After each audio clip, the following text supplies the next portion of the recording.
Let's do this question. ये question करते हैं।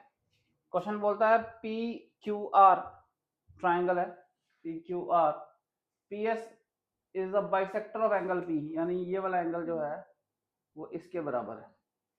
ठीक है, पी टी परपेंडिकुलर है क्यू आर पे, और टी पी एस की वैल्यू बतानी है। टी पी एस ये एंगल चाहिए हमें,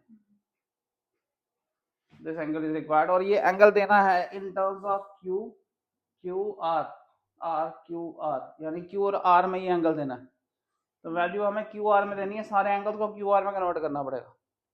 ठीक है, अब ये एक्सटीरियर एंगल है ना, क्योंकि इस ट्राइंगल की बात करते हैं, एक 90 है, एक एंगल ये है, सपोज ये ए रख लेते हैं। ठीक है, इसको मैं बी रख लेता हूँ। तो ये जो बी एंगल होगा ये exterior angle of this triangle है। सो ए प्लस बी प्लस 90 डिग्री हो गया 180। ये आ गया। कौन से ट्राइंगल की बात कर रहा हूँ, ये वाली पी टी एस। ठीक है, अब ए हमें चाहिए और दूसरी वैल्यू हमें क्यू और आर चाहिए। बी की वैल्यू हो गई हमारी ये, और वो हो जाती है आधा पी प्लस आधा प्लस पूरा आर।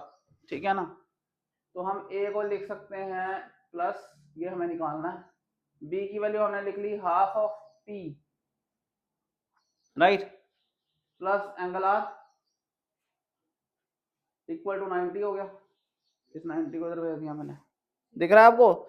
जब आप इस पे प्रैक्टिस करेंगे ना तो हमारे लेवल का दिख पाएगा। उसके लिए 2-3 चीजें समझनी जरूरी हैं। सबसे पहले ज्योमेट्री के क्वेश्चंस में अगर आपको किसी के बराबर प्रूफ करना होता है तो उनमें जो ये पी क्यू आर में से P R Q are use हुए हैं, किसी में हो सकता है पी आर यूज हुए हैं, तो जिन वेक्टर्स में ये दिए गए हैं आंसर्स उसमें कन्वर्ट करना है सारी वैल्यूज, कन्वर्जन पे ध्यान देना।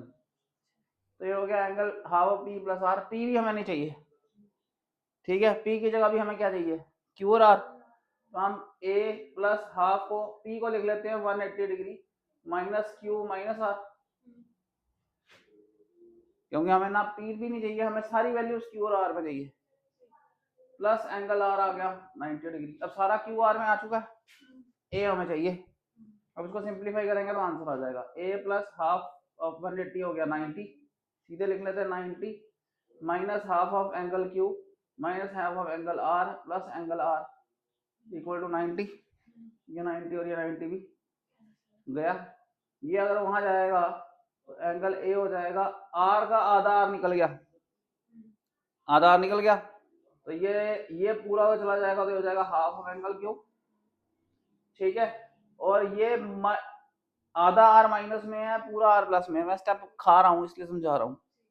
तो ये बन जाएगा आधा आर प्लस में, आधा आर प्लस में उधर जाएगा तो हो जाएगा आधा आर माइनस में, तो half of angle Q minus angle R होगा answer, half of angle Q minus angle R. ये गॉट इट? समझ आया? ये स्टेप्स खाए हैं इसलिए मुझे समझाना ज्यादा पड़ा। आपने भी स्टेप्स खाने हैं तभी आपकी स्पीड बढ़ेगी। अगर आप सारे स्टेप्स लिखते रहेंगे, सारे ही स्टेप्स लिख लेंगे तो फिर तो ये 8-8 10-10 लाइन का हो जाएगा क्वेश्चन। तो आपने इसको आधे मिनट में 1 मिनट में सॉल्व कैसे करना है? टाइम आपके पास 1 ही मिनट है।